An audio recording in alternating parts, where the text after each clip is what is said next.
안녕하세요. 네, 정해진 시간이 돼서 기자회견 시작하도록 하겠습니다. 지속적인 막말, 노조 탄압, 언론 탄압, 한국노동연구원 원장 퇴진 촉구 기자회견을 시작합니다. 오늘 기자회견은 민주노총 공공운수노조, 전국공공연구노조와 민주당 이정문 의원실, 조국혁신당 신장식 의원실, 사회민주당 한창민 의원실이 공동 주최 주관을 합니다. 그러면 기자회견을 앞서서 참석자 소개하도록 하겠습니다. 오늘 저희 공공연구노조 상급단체에서 오셨습니다. 공공운수노조 강성규 부위원장님, 공공운수노조 서보람 공공기관사업 부팀장님, 그리고 공공연구노조에서 변세일 수석 부위원장님, 공공연구노조 박원순 경제인문사회본부 본부장님, 공공연구노조 시험인증기관 이강혁 본부장님,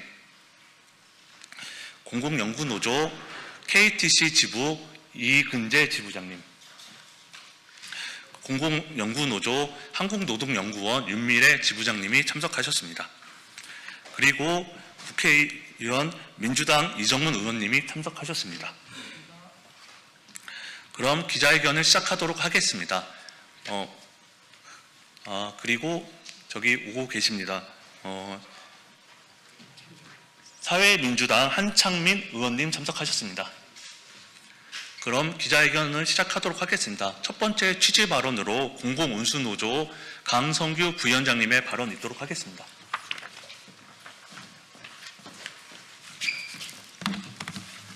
예, 안녕하십니까. 공공운수노조 공공기관사업본부장 강성규입니다. 정부 국책연구기관이자 노동정책을 연구한다는 한국노동연구원에서 반복적인 막말과 노조 탄압이 이루어지는 현실이 참 개탄스럽습니다. 노동연구원장은 연구자들의 안정적이고 자율적인 연구환경 조성을 위해 노력하는 게 마땅함에도 불구하고 오히려 연구자들에게 모욕적인 막말을 자행해 왔습니다. 그뿐만 아니라 노동연구원장의 노조 탄압이 부당 노동행위 판정까지 받았습니다. 이런 원장이 계속 노동정책을 책임지는 연구기관의 수장 역할을 하는 것이 말이 안 됩니다. 원장은 즉각 사퇴해야 합니다. 더불어 원장으로 인해 자행된 잘못된 인사와 훼손된 연구의 중립성을 바로잡고 자율성이 보장될 수 있도록 조직 문화를 바로 세워야 합니다. 공공운수노조도 공공연구노조와 함께 끝까지 이 사태 해결을 위해 투쟁하겠습니다. 감사합니다.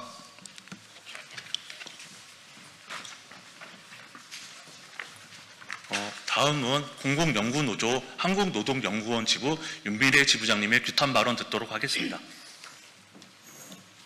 네, 안녕하십니까. 한국노동연구원 지부 지부장 윤미래입니다.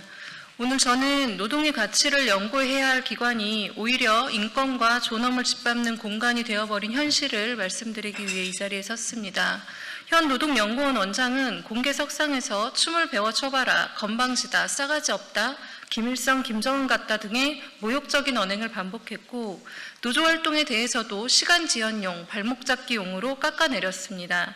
기관 규정도 무시하고 반대 의견을 낸 위원을 전자결제 라인에서 삭제한 뒤 결제를 강행한 사실도 있습니다.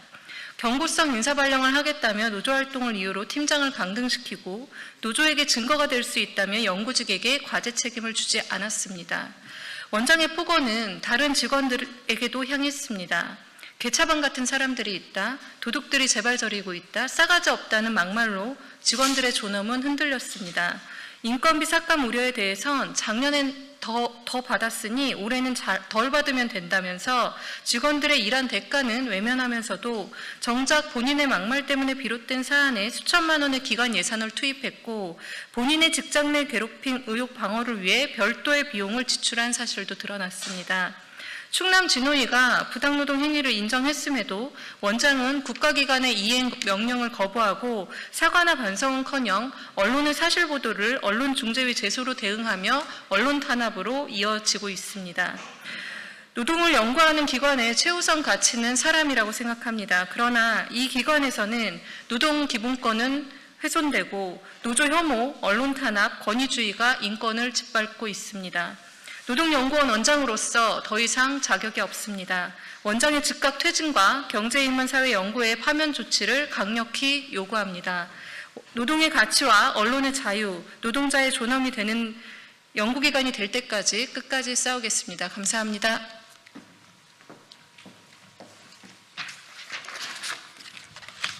다음은 기자회견문 낭독이 있겠습니다. 기자회견문은 이정문 의원님과 한창민 의원님이 낭독하도록 하겠습니다.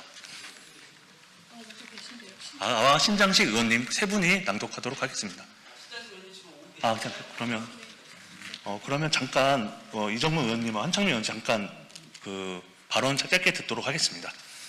기자회견 전에 나눌 거요? 그럼 잠깐 드릴까요?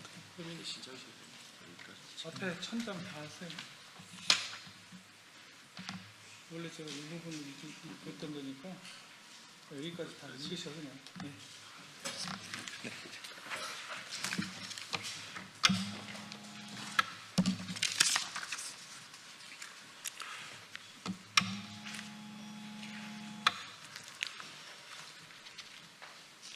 사회민주당 대표 국회의원 한창민입니다. 기자회견문을 낭독하도록 하겠습니다. 한국노동연구원은 노동정책을 연구하는 정부 출연 연구기관으로서 노동자와 노동현실에 대한 문제의식을 바탕으로 책임 있는 행보를 보여야 할 기관입니다. 그럼에도 현재 원장의 행보는 기관의 가치와 정신을 심각하게 훼손하고 있으며 노동기본권과 공공성, 언론의 자유, 연구 중립성까지 중대하게 위협하고 있습니다. 이에 우리는 다음과 같은 위법, 부당한 행태를 강력히 규탄하며 원장의 즉각 퇴진과 경제인문사회 연구회의 파면 조치를 촉구합니다. 모욕적 언행 및 막말을 반복한 것에 대해서 말씀드리겠습니다. 춤을 초월하는 성희롱성 발언, 노조 대표 및 연구자에게 싸가지 없다, 건방지다, 개차반 같은 사람이라는 등 모욕적이고 비하적인 표현을 공개적인 자리에서 반복하였습니다. 이는 개별적 피해자를 넘어 조직 전체의 존엄성을 침해하는 행위입니다. 둘째, 노조활동 탄압 및 부당 인사조치 관련 내용입니다. 경고성 인사 발령을 운운하며 열심히 노조활동을 했다는 이유로 팀장 직책을 박탈하여 팀원으로 강등하는 인사조치가 이루어졌습니다. 단체 교섭 요구를 지금까지 거부하고 결제 라인에서 노조 대표만 배석한 채 규정 개정 결재를 강행하며 공문서의 절차를 무시하였습니다. 정당한 노조활동을 꼬투리 잡는 일로 폄하하고 의도적으로 노조활동을 위축시키는 행태는 노동정책 연구기관의 기본원칙을 심각하게 훼손하는 행위입니다. 셋째, 언론 탄압 및 표현의 자유 침해 관련 노조활동 및 부당노동행위 판정 관련 사실관계를 보도한 언론 기사들에 대해 허위 사실을 하며 언론중재위원회에 마구잡이 제소를 강행하였습니다. 일부 언론의 경우 삭제 요구까지 했던 것으로 밝혀졌습니다. 이는 피해자를 위한 제도를 악용하여 언론의 자유를 침해하고 공적 감시 기능을 약화시키는 매우 심각한 문제입니다.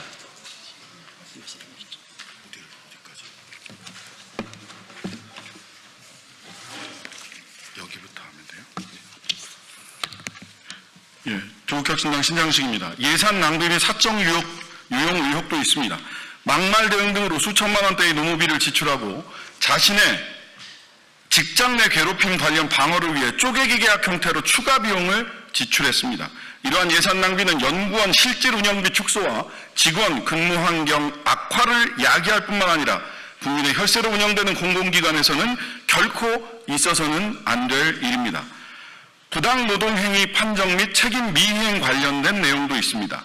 공개된 장소에서 행해진 노조 및 지부장에 대한 막말, 팀장 강등 등의 인사조치가 지방노동위원회에서 불이익 처우 및 지배 개입의 부당 노동행위로 공식 인정되었습니다. 그럼에도 원장은 사과나 반성 없이 국가기관의 판정 결과 이행을 거부하고 재심 청구 등으로 세금을 또다시 낭비하며 책임 회피에만 몰두하고 있습니다. 연구 중립성 및 자율성도 훼손되었습니다. 노동조합만 인터뷰한다는 이유로 출장 결제를 보류하고 출장 내역 수정을 요구하는 외압을 행사했습니다. 기관지에 게재 확정된 한 연구자의 글을 통째로 드러내는 일도 있었습니다. 이러한 조치는 연구자 본연의 자율성을 침해하는 것이며 노동정책연구기관으로서의 신뢰를 무너뜨리는 일입니다.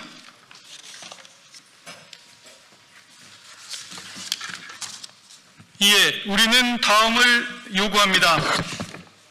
하나, 노동연구원장은 지금 당장 사퇴하라. 그의 언행과 행위는 연구기관의 장으로서 자격을 상실했다. 하나, 연구기관 기관장 임명권을 가진 경제인문사회연구회는 한국노동연구원 원장 직무를 즉각 중단시키고 경질하라. 하나, 부당노동행위 판정사항을 즉시 이행하고 관련 인사조치 및 조직문화를 바로잡아라. 하나, 언론의 자유와 표현의 자유를 즉시 보장하라. 언론중재의 제소 등 언론 탄압적 조치를 중단하라. 하나, 연구 중립성 및 자율성을 보장할 투명하고 공정한 제도를 마련하라. 하나, 과도한 노무비 지출 등 공공자금의 부적절한 사용에 대해 책임을 명확하게 밝히고 관련 예산 운용을 공개하라. 헌법이 보장한 노동자의 권리, 언론과 표현의 자유, 연구기관의 중립성과 공공성, 이 세 가지는 타협의 대상이 아닙니다. 이 권리들이 짓밟히는 순간 연구기관으로서의 존재 이유마저 상실됩니다. 우리는 노동기본권과 국민들의 알 권리가 보장되는 사회를 위해 목소리를 높일 것입니다. 2025년 10월 13일 민주노총 공공운수노조 공공연구노조 더불어민주당 이정문 의원, 조국혁신당 신장식 의원, 사회민주당 한창민 의원 일동. 이상 기자회견을 마치겠습니다. 기자회견은 이것으로 마치겠고 질의응답이나 추가 자료가 필요하신 기자님들은 기자회견을 마치고 윤미래 지부장님이나 또는 저한테 말씀해 주시면 답변을 해드리도록 하겠습니다. 이상 기자회견을 마치도록 하겠습니다. 모두 감사드립니다.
네, 반갑습니다. 오늘 예고된 대로 윤석열 전 대통령의 한수원 웨스팅하우스 합의 관련 진상조사 촉구 기자회견을 발표하도록 하겠습니다.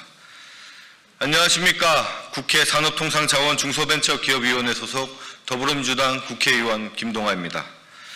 저희 의원실에서 한수원과 웨스팅하우스의 굴욕적 합의와 관련한 한수원 내부 자료를 입수했습니다. 자료를 분석한 결과 윤석열 전 대통령이 정권의 치적 쌓기를 위해 대한민국의 원전 기술과 미래를 웨스팅하우스에 넘겨버린 충격적인 정황이 드러났습니다.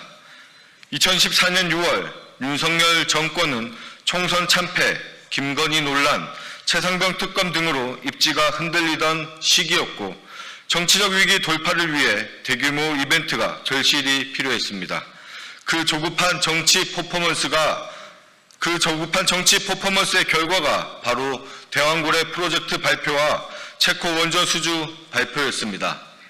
지난 몇 년간 치열하게 소송을 이어가던 한수원과 웨스팅하우스 간 분쟁은 2014년 7월 팀코리아의 체코 원전 우선 협상자 선정 발표 이후 급격하게 변화합니다. 팀코리아가 체코 원전 사업의 우선 협상자로 선정되었지만 웨스팅하우스의 지적재산권 분쟁이 원전 수출의 걸림돌이 될 수 있었기 때문입니다. 이후 조급함을 느낀 윤석열 대통령실과 산업부가 적극 개입하며 한수원과 한전을 압박하기 시작했습니다. 제보된 자료에 따르면 2024년 8월 8일 산업부 장관은 미국 출장 회의에서 우리가 체코 사업을 철수하면 윤석열 대통령이 탄핵될 수 있다고 발언합니다. 같은 날 산업부 장관은 분쟁 해결을 위한 당사자 간 회의를 최대한 빨리 잡으라고 재촉하기도 합니다. 이어 8월 13일과 14일에는 박춘섭 대통령실 경제수석, 장호진 외교안보특보와 황주호 한수원 사장과의 면담이 연속적으로 이루어집니다. 이때부터 정권 차원에서 한수원과 웨스팅하우스 간 합의를 종용하기 위한 각종 외압이 거세지기 시작합니다. 8월 19일 웨스팅하우스가 제시한 텀시트의 일부 조항에 대한 한수원과 한전 간 이견이 나오자 8월 23일 산업부 차관은 김동철 한전 사장에게 용산 분위기가 좋지 않다며 그러한 메시지를 전달합니다. 한전에게 직접적인 외압을 가한 것입니다. 더 기가 막힌 것은 산업부가 단순히 외압에 그치지 않고 같은 날 직접 웨스팅하우스에 보내는 문안까지 작성해 한수원, 한전에 이메일 발송을 요구했고 발송 후 웨스팅하우스의 입장까지 확인하라고 요구하기까지 했던 것입니다. 이처럼 윤석열 정권의 대통령실과 정부 고위급 인사들은 국익을 외면한 채 윤석열의 정치적 치적 쌓기를 위해 협의 과정에 졸속 개입하였고 결국 2025년 1월 16일 한수원, 한전과 웨스팅하우스 사이에 굴욕적 합의가 이루어지게 된 것입니다. 굴욕적 합의의 대가는 참담했습니다. 한국은 원전 수출 시 원전 1기당 1조 원 이상을 웨스팅하우스에 지급해야 하며 핵 연료도 웨스팅하우스가 공급하도록 되어 있습니다. 한국이 차세대 원전을 독자 개발해도 웨스팅하우스의 기술 검증을 받아야만 수출할 수 있고 미국, 유럽, 일본 등 주요 시장에는 아예 수주 활동조차 할 수 없게 되었습니다. 사실상 원전 주권을 박탈당한 셈입니다. 이에 따라 한수원이 집중적으로 공략하던 폴란드 원전 수주 사업을 철수하기에 이르기까지 되었습니다.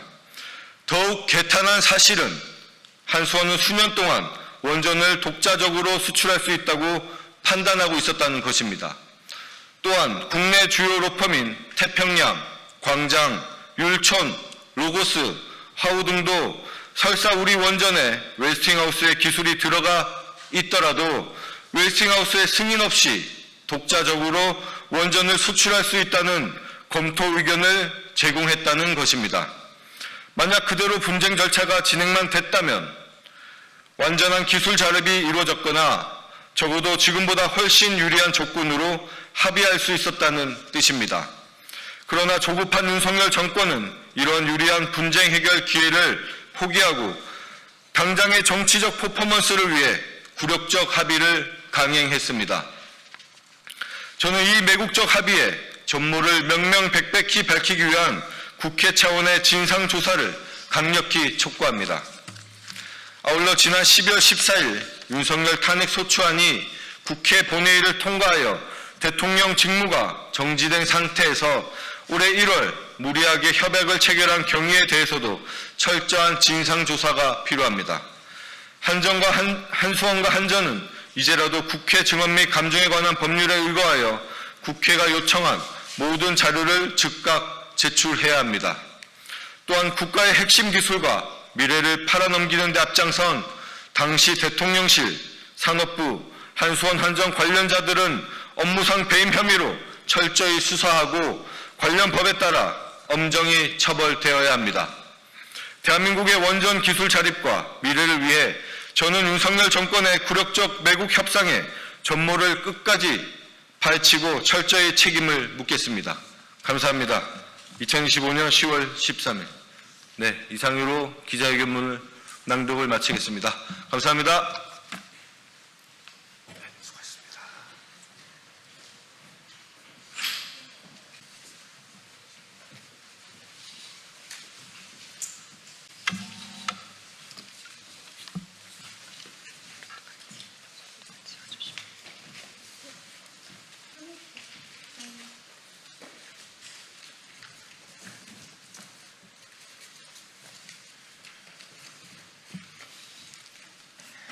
안녕하십니까. 국회 교육위원회 소속 조국혁신당 국회의원 강경숙입니다. 지금 국회 앞에는 잇따라 폐암으로 동료를 잃은 전국교육공무직본부 노동자들이 학교급식 노동자들을 추모하기 위해 마련한 분향소가 명절 내내 자리하고 있습니다. 국가가 책임지지 못한 죽음을 노동자들이 스스로 기리고 있는 것입니다. 오늘 이 기자회견은 그 절규에 국회가 제도와 행동으로 응답하기 위한 자리입니다. 2023년 이래 시도교육청 검진을 통해 확인된 폐암 확진자는 약 70명 수준입니다.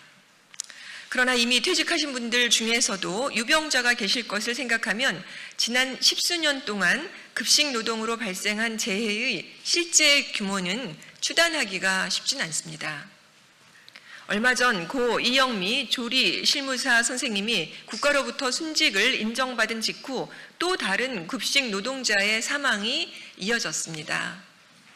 이제 학교 급식실에서 산업재해로 사망하신 분은 15명이나 되었습니다. 학교 급식실은 더 이상 단순한 조리 공간이 아니라 국가가 관리해야 할 고위험 노동 현장입니다. 전국의 환기시설 설치율은 개선율은 현재 41% 수준으로 수치상으로는 양호해 보입니다. 그러나 서울시 교육청은 그 개선율이 12%에 그치는 등 지역별 편차가 매우 큽니다. 또한 가이드라인에 맞춰 설비를 개선해도 공기 중에 잔류하고 있는 유해 물질 농도가 여전히 기준치보다 높게 측정되는 사례도 다수 보고되고 있는 추세입니다. 상황이 이렇다 보니 학교 급식실 노동에 대한 사회적 기피도 점점 심화되는 추세가 뚜렷하게 나타납니다. 열악한 환경은 채용을 어렵게 만들고 채용이 어려워질수록 남은 노동자의 업무는 과중해집니다. 이 과정에서 사고와 질병이 늘고 다시 일터를 떠나는 악순환이 반복되고 있는 것이죠. 그 결과가 바로 지금의 심각한 인력 결핍입니다. 올해 기준 전국 평균 결혼율은 3.2%지만 이 역시 서울 10.06%, 제주 10.51% 등 지역 간 편차가 심각합니다. 특히 자치구 단위로 나누어 보면 강남은 41%, 서초 34%, 송파 23% 등에서 매우 높게 나타납니다. 이것은 단순한 채용 실패가 아닙니다. 학령 인구 감소, 구조적 저임금, 지역 간 주거비 격차가 맞물린 결과입니다. 학생은 줄지만 학군지는 오히려 집중됩니다. 그러나 급식 노동자는 낮은 임금으로 그 지역에 살 수 없습니다. 비싼 집값 장기간 통근을 낳고 긴 통근은 이직을 부릅니다. 남은 인력이 세 사람의 일을 떠맡으며 피로와 질병이 쌓이는 것입니다. 결국은 또다시 결혼이 생기고 이 결혼이 다시 다음 결혼을 만들어냅니다. 이 문제는 앞으로 더 심화될 것입니다. 학령인구 감소 속도는 빨라지고 임금 구조는 변하지 않았으며 생활권 격차는 오히려 확대되고 있습니다. 이제 국가는 인력 충원만이 아니라 노동이 지속 가능한 구조를 설계해야 합니다. 이어서 전국교육 노동직 공무직 본부의 임원께서 현장의 목소리를 전하겠습니다. 정인용 본부장이십니다.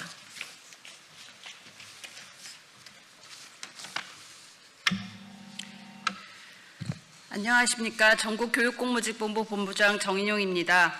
올해 상반기 학교 현장에 존재하는 죽음의 노동 현장을 멈춰달라고 국기를 끊으며 요구했습니다. 국회와 교육 분야 제1호 정책협약을 통해 해결을 약속받으며 단식을 풀었고 그 약속을 맹세했던 곳은 여당이 되었습니다. 이제는 그 약속이 실제로 이행되어야 할 시간입니다. 전국 환기시설 개선율은 현재 41% 수준으로 수치상으로는 양호해 보입니다. 그러나 서울시 교육청은 개선율이 12%에 그치는 등 지역별 편차가 큽니다. 또한 가이드라인에 맞춰 설비를 개선해도 공기 중 잔류하는 유해물질 농도가 여전히 기준치보다 높게 측정되는 사례도 다수 보고되는 추세입니다. 상황이 이렇다 보니 학교급식실 노동에 대한 사회적 기피도 점점 심화되는 추세가 뚜렷하게 나타납니다. 열악한 환경은 채용을 어렵게 만들고 채용이 어려워질수록 남은 노동자의 업무는 과중해집니다. 이 과정에서 사고와 질병이 늘고 다시 일터를 떠나는 악순환이 반복되고 있습니다. 그 결과가 바로 지금의 심각한 인력 결핍입니다. 실제로 조리실무사의 전국 평균 근속 연수는 2023년 8.44년에서 2024년 8.08년 그리고 2025년 7.8년으로 매년 줄어들고 있습니다. 올해 기준 전국 평균 결혼율은 3.2%지만 이 역시 서울 10.6%, 제주 10.51% 등 지역 간 편차가 심각합니다. 특히 자치구 단위로 나누어 보면 강남 41%, 서초 34%, 송파 23% 등에서 매우 높게 나타납니다. 이것은 단순한 채용 실패가 아닙니다. 학력 인구 감소, 구조적 저임금, 지역 간 주거비 격차가 맞물린 결과입니다. 학생은 줄지만 학군지는 오히려 집중됩니다. 그러나 급식 노동자는 낮은 임금으로 그 지역에 살 수 없습니다. 비싼 집값은 장시간 통근을 낳고 긴 통근은 이직을 부릅니다. 남은 인력이 세 사람의 일을 떠안으며 피로와 질병이 쌓입니다. 결국 또다시 결혼이 생기고 이 결혼이 다시 다음 결혼을 만들어냅니다. 이 문제는 앞으로 더 심화될 것입니다. 학력 인구 감소 속도는 빨라지고 임금 구조는 변하지 않았으며 생활권 격차는 오히려 확대되고 있습니다. 이제 국가는 노동이 지속 가능한 구조를 설계해야 합니다. 이어서 학교급식 노동자 당사자이기도 한 정경숙 부본부장님을 통해 현장에서 느끼는 학교급식 운영의 문제를 들어보겠습니다.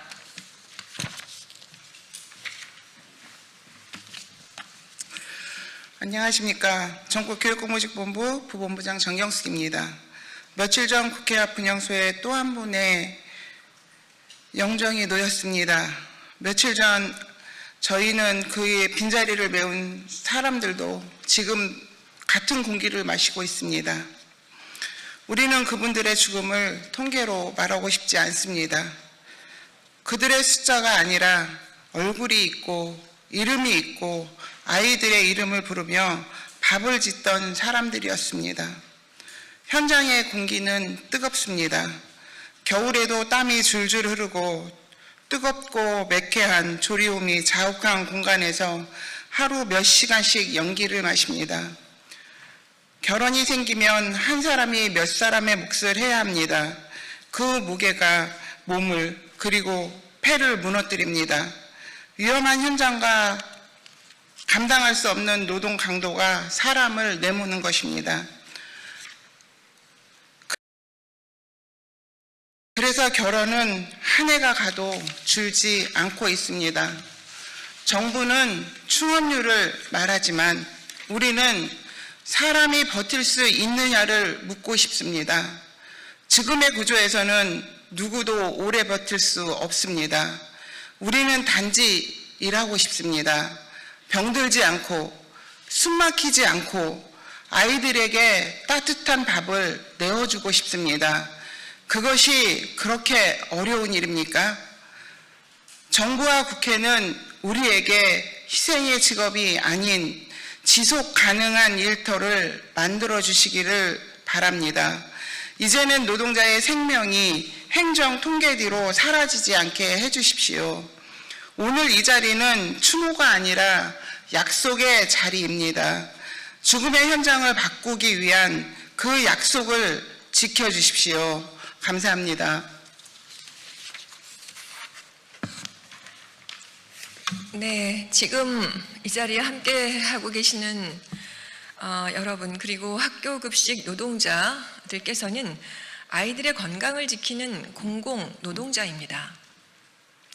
그러나 지금 그 현장은 인구 구조와 노동 시장, 주거비 격차가 교차하는 사회 구조적 사각지대가 되고 말았습니다. 학령 인구가 줄어도 노동 강도는 줄지 않았습니다. 조리흉, 열기, 결혼, 저임금이 겹치면서 한 명이 빠지면 급식이 중단되는 위험한 구조가 고착되었습니다.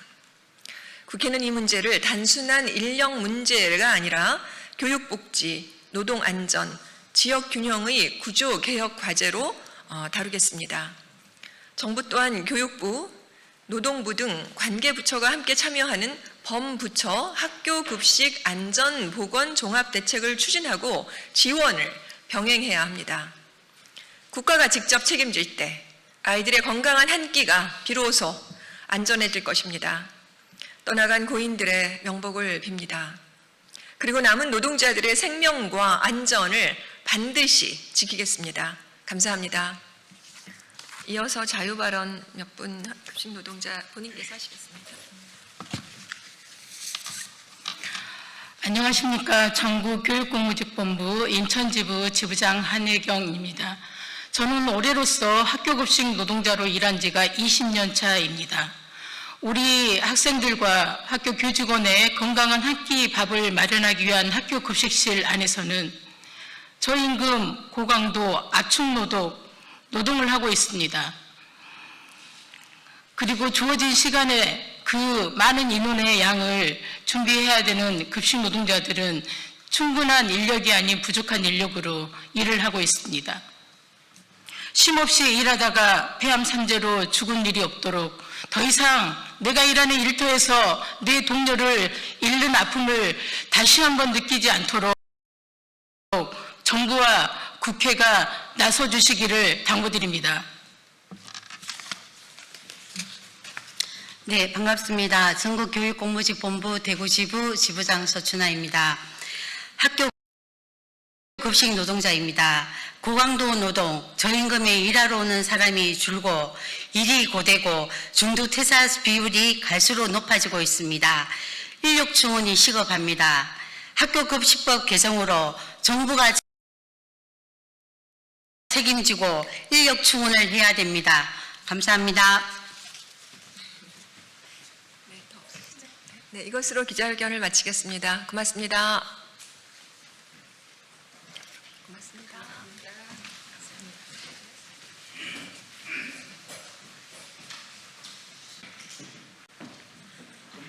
이제 보여줘서 되게. 안녕하세요.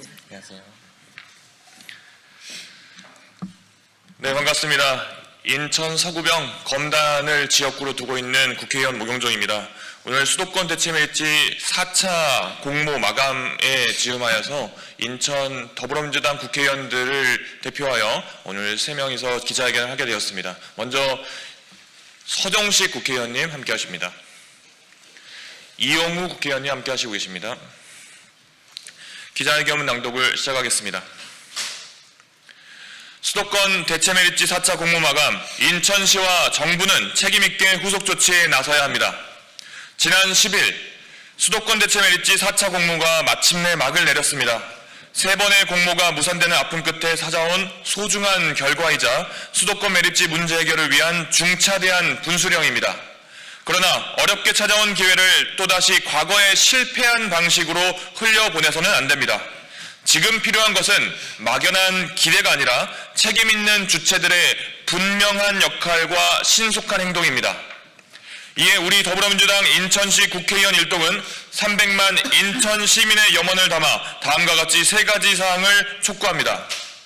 첫째, 인천시는 더 이상 피해자가 아닌 책임자로 나서야 합니다. 인천시는 이 문제의 당사자이자 매립지 종료의 혜택을 직접적으로 받는 중입니다. 그러나 인천시는 사태가 이 지경에 이르도록 중앙정부의 결정만 바라보는 소극적인 자세로 일관했습니다. 그나마 대책이라고 내놓은 것이 대체 매립지가 없으면 자녀 부지를 더 사용할 수 있다라는 독소 조항이 포함된 2015년 4자 합의였습니다. 그리고 그 합의의 당사자가 바로 현 유정복 인천시장입니다. 이 결정은 결국 수도권 매립지 영구화의 길을 열어준 것이나 다름없습니다. 이제 인천시는 스스로를 올감했던 낡은 합의에서 벗어나야 합니다. 2015년 4자 합의는 2025년 종료를 대전제로 한 사회적 약속이었습니다. 합의문에 담긴 자녀부지 사용 독소 조항은 공사 관할권 이관 등 다른 핵심 합의사항이 지켜질 때만 의미가 있습니다. 합의사항이 전부 지켜지지 않은 이상 4자 합의는 사실상 무효이며 인천시가 더 이상 독소 조항에 얽매일 이유가 없습니다. 수도권 매립지는 2025년 종료됩니다. 과거의 책임에서 자유로울 수 없는 만큼 이제라도 인천시는 방관자적 태도를 버리고 책임있는 당사자로서 문제 해결에 전면에 나서야 합니다. 서울시와 경기도를 설득하고 정부의 신속한 조치를 이끌어내는데 모든 인천시의 행정력을 동원해야 할 것입니다. 예, 한노희 소속 인천 서구국회의원 용호입니다. 둘째, 제4자 협의체는 수도권 쓰레기 대란에 대한 공동의 대책을 즉각 수립해야 합니다. 대체 매립지 후보지가 선정되더라도 실제 조성까지는 수년이 걸립니다. 그동안의 폐기물 처리 공백은 수도권 2,600만 주민의 삶을 마비시킬 재앙이 될 것입니다.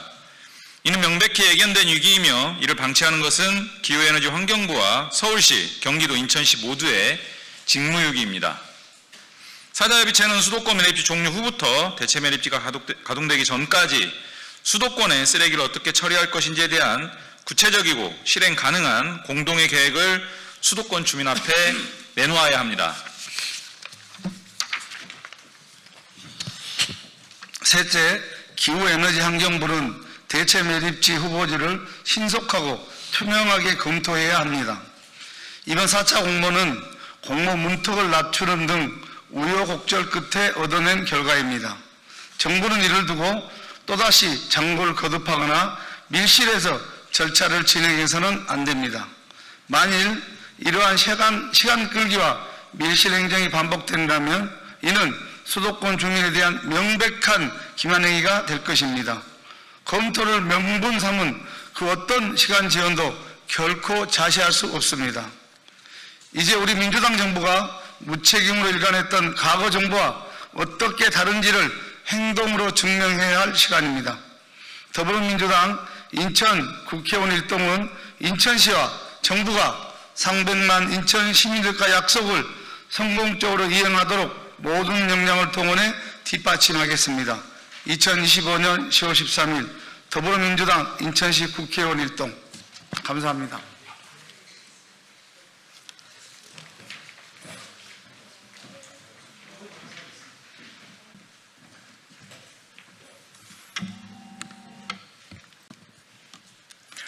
네, 더불어민주당 원내대변인 김현정입니다. 더불어민주당은 이번 국정감사를 민생회복, 내란청산, 3대 개혁 완수의 장으로 만들겠습니다. 오늘부터 11월 6일까지 17개 상임위 총 834개 피감기관을 대상으로 하는 이재명 정부 첫 국정감사가 시작됩니다. 국정감사는 국민의 대표인 국회가 국민을 대리하여 국정 전반을 살피고 개선점을 찾아내는 자리입니다. 때문에 더불어민주당의 국정감사 목표는 분명합니다. 윤석열 정부 3년의 실정을 세밀히 검증하고 국민의 삶을 지키는 정부 여당다운 책임국감입니다. 국민의 요구인 검찰, 언론, 사법의 3대 개혁의 신속한 추진과 함께 민생회복, 내란 청산, 3대 개혁 완수를 위한 기틀을 닦겠습니다. 추석 연휴 동안 현장에서 마주한 민심은 하나였습니다. 정치권의 소모적인 논쟁을 멈추고 내란 청산과 민생 문제 해결에만 집중하라는 준엄한 명령이었습니다. 국민의힘도 국정 발목 잡기에 이어 국감까지 볼모로 잡는 행태는 자제하고 제1야당으로서의 책임을 다하길 바랍니다. 당과 정부는 주택시장 안정화를 위해 최선을 다하겠습니다. 10월 12일 제4차 고위당정협의회가 개최됐습니다. 당정은 최근 서울 및 경기도 일부 지역 주택시장 동향을 논의했고 시장 상황을 엄중하게 모니터링해야 할 필요성을 함께했습니다.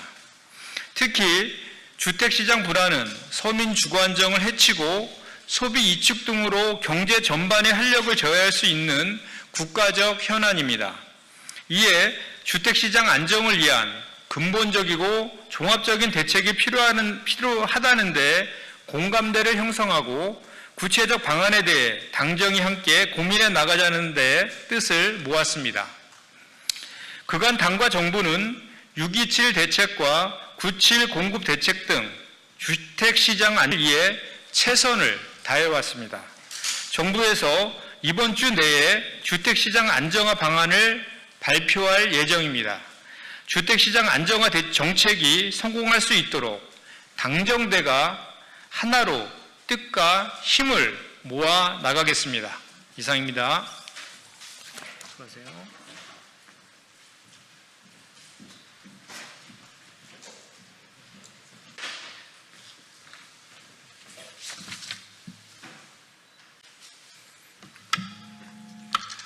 안녕하세요.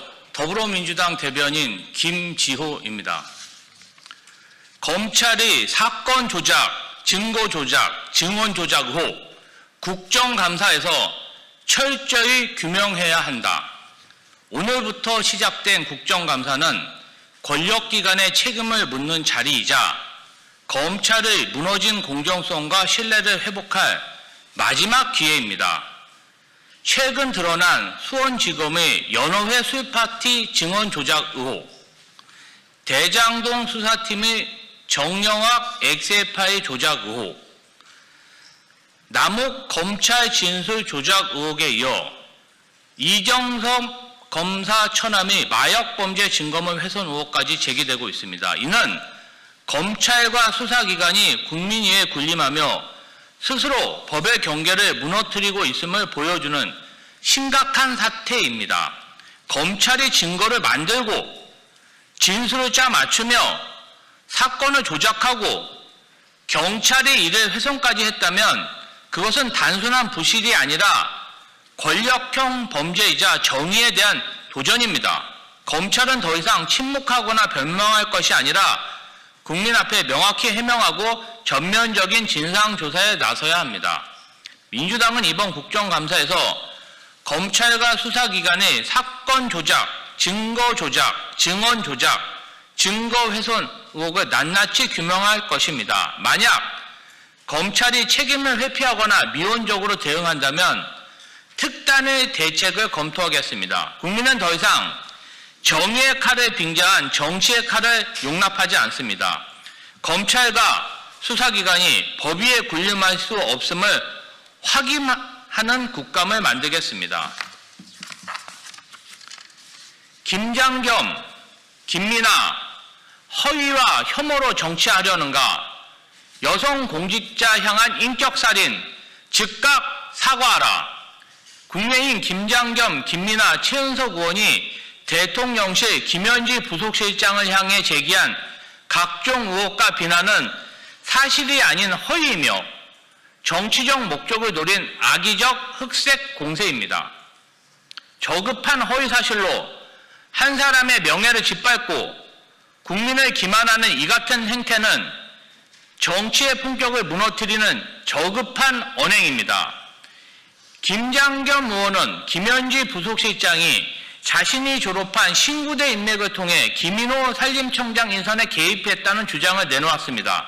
그러나 김현지 실장은 신구대를 졸업한 적이 없습니다. 존재하지 않는 학력을 전제로 꾸며낸 가짜 인맥설로 국민을 속이는 행위는 명백한 허위 의혹 제기입니다.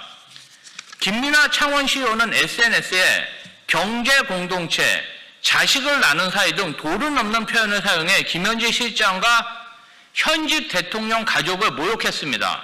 이는 여성 공직자에 대한 비열한 인신공격이자 성차별적 언어폭력으로 공당의 의원으로서 최소한의 품격도 지키지 못한 행태입니다. 여기에 국민의힘 최은석 대변인은 김현지 실장을 두고 대통령실의 실질적 안방마님이라 표현하며 또 다른 형태의 모욕을 가했습니다. 이는 공직을 수행하는 여성에게 성적 편견을 더 씌우는 부패 정치의 전형이며 특정 여성 인사를 비하하는 혐오 프레임을 반복 생성하는 행위입니다. 국민의힘이 여전히 여성을 공격 대상으로 삼는 시대착오적 언어를 쓰고 있다는 사실에 개탄을 금할 수 없습니다. 더불어민주당은 이러한 허위와 모욕, 왜곡에 기반한 정치 공세를 결코 묵과하지 않을 것입니다. 김장겸, 김민아, 최은석 의원은 즉시 허위 또는 저급한 모욕성 주장을 철회하고 공개 사과해야 하며 국민의힘 지도부 또한 소속 인사들의 저급한 발언과 허위 정보 유포에 대해 책임 있게 조치해야 합니다.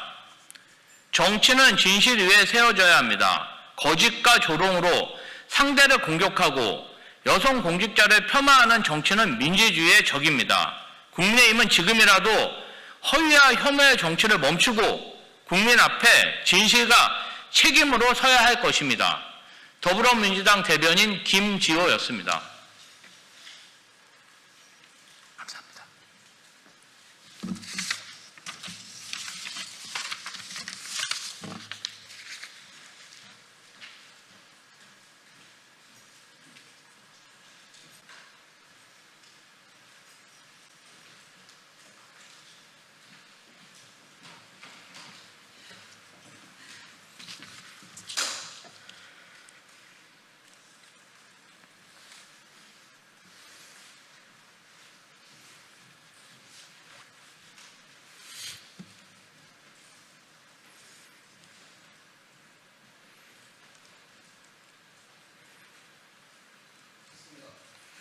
예, 시작하겠습니다.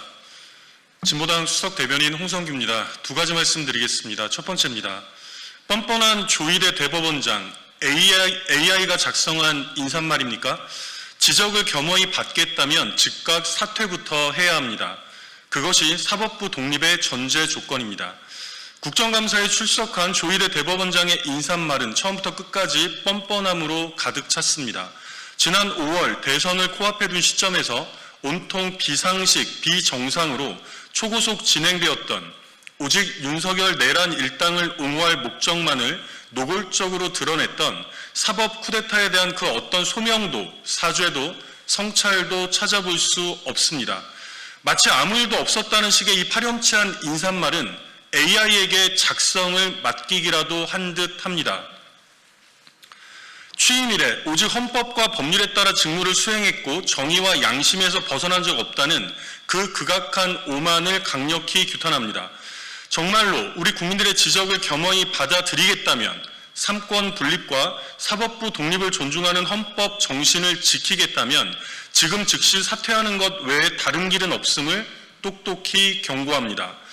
우리 국민 모두 다 잊었을 것이라고 생각한다면 그야말로 가당찮은 착각입니다. 새 정부가 들어섰으니 유야무야 넘어갈 수 있을 것이라 판단했다면 그 또한 완전한 오산입니다. 전지전능한 판사님들의 일에 일개 국민들은 아무 소리 말라는 것이 민주주의일 수는 없습니다. 거듭하여 사법 독립을 되뇌이고 있는데 이것이 민주공화국 대한민국과 별도로 사법공화국이 존재한다는 것은 아니지 않습니까? 희대의 사법 쿠데타, 조이대의 사태로부터만이 대한민국 사법 독립의 시작은 비로소 가능함을 거듭 분명히 못 박아두겠습니다. 두 번째입니다. 주한 미국 대사관 45년간 돈을 안 냈다고 합니다. 관세 협상 이전에 밀린 임대료부터 정산하는 것이 당연한 상식입니다. 최근 국제적으로 트럼프 미국 행정부의 행태를 두고 날강도 같다는 표현을 많이 쓰고 있는데 정작 진짜 날강도 짓은 따로 있었습니다. 주한 미국 대사관이 지난 1981년부터 무려 45년 동안이나 그 무슨 임대료 한 푼 안 내고 공짜로 버텨온 것으로 확인되었습니다. 광화문 광장 한복판에 떡하니 자리 잡고 있는 미 대사관의 연간 기대 임대 수익은 약 200억 원에 이른다고 합니다. 45년이면 무려 9천억 원이라는 천문학적 액수입니다. 초인류 강대국이라는 미국에 그야말로 치사하고 추잡한 대한민국 삥뜯기 아닙니까? 외교부는 무상 사용 기한에 대한 양국 간 해석상 차이가 있어서 그간 양해각서 등을 체결해 왔다는데 정작 그 양해각서는 공개하지 못하고 있습니다. 저간의 사정을 즉각 우리 국민들 앞에 명명백백하게 제출할 것을 강력히 촉구합니다. 무엇보다 현재 진행되는 그 모든 관세 협상에 앞서서 밀린 임대료부터 정산하는 것이 당연한 상식이자 글로벌 스탠다드라는 점을 트럼프 미국 대통령에게 분명히 못 박아 두겠습니다. 이상입니다.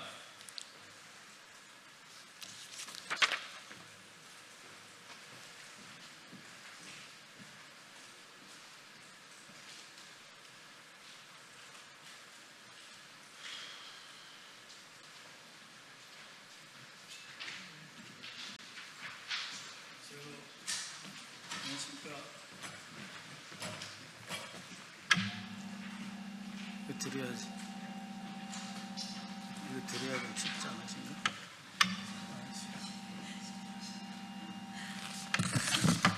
안녕하세요.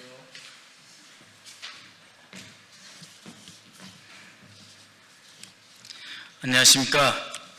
더불어민주당 부평구을 국회의원 박선원입니다. 저는 국회 상임위 국방위원회 위원이자 국회 정보위 간사입니다.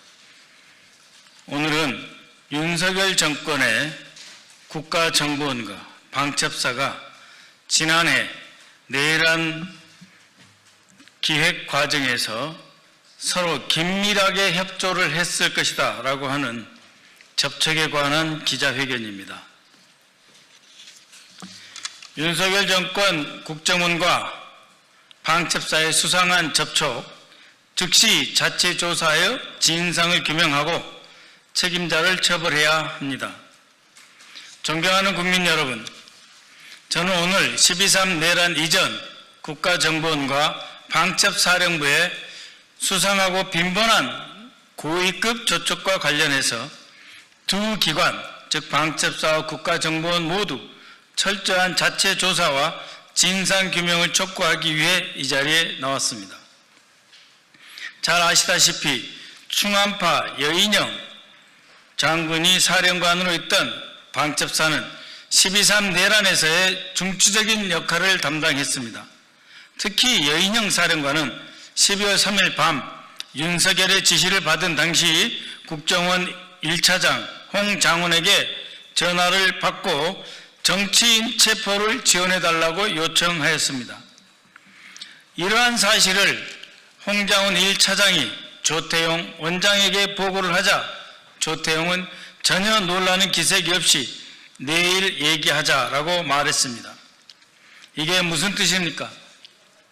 44년 만에 비상계엄이라는 초유의 사태가 발생했고 조태용 본인이 12월 3일 초저녁부터 대통령이 주재한 내란 국무회의, 계엄 관련 국무회의에 참석했으며 방첩사령관이 수사권도 없는 국정원의 정치인 체포를 도와달라라고 하는 요구를 받았음에도 불구하고 국가정보원장 조태용이 전혀 놀라운 기색이 없었다라고 하는 것은 대체 무엇을 의미할까요?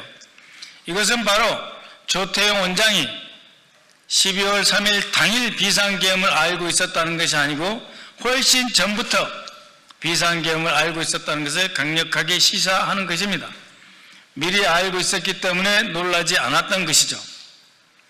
이런 조태용에게 12월 3일 밤 9시 50분경 여당 정보위원장이 전화해서 지금 긴급하게 무슨 일이 진행 중이냐라고 문의를 했었습니다. 그때 조태용은 대통령실에서 계엄 관련 회의를 하고 있었습니다. 그러나 국가안보에 중요한 일이 발생했을 때 지체 없이 국가정보원장은 국회 정보위원장과 정보위원에게 보고해야 하는 의무가 있음에도 불구하고 계엄에 대한 사실대로의 보고를 하지 않았습니다. 왜 그랬겠습니까? 지금 보시는 것은 국가정보원의 4급 이상 직원이 방첩사를 방문했던 현황입니다. 2023년 10월 5일 방첩 현황 공유해서 당시 황유성 전 사령관을 만났습니다. 23년 10월 23일에는 국가정보원장, 당시는 김규현이었습니다.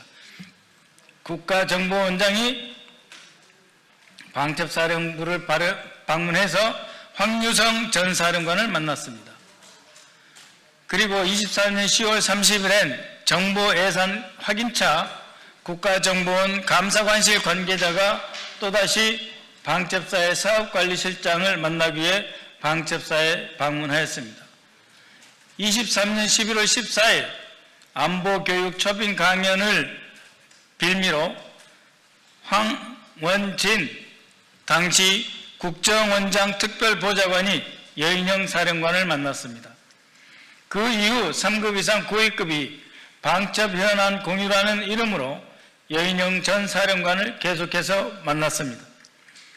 자그마치 여인영 전 사령관을 만난 횟수만 봐도 6번에 달합니다. 이 모든 과정에서 즉 2023년 11월 14일 황원진 국정원장 특별보좌관이 여인영 사령관을 만나고 그 이후 10여 차례 이상 국가정보원 4급 이상 고위 간부가 직접 방첩사를 방문했고 6차례 이상 여인영 사령관과 독대 접견 면담을 가졌습니다. 방첩사와 국가정보원은 초기부터 비상계엄을 같이 기획했다라고 하는 의심을 받아도 충분합니다.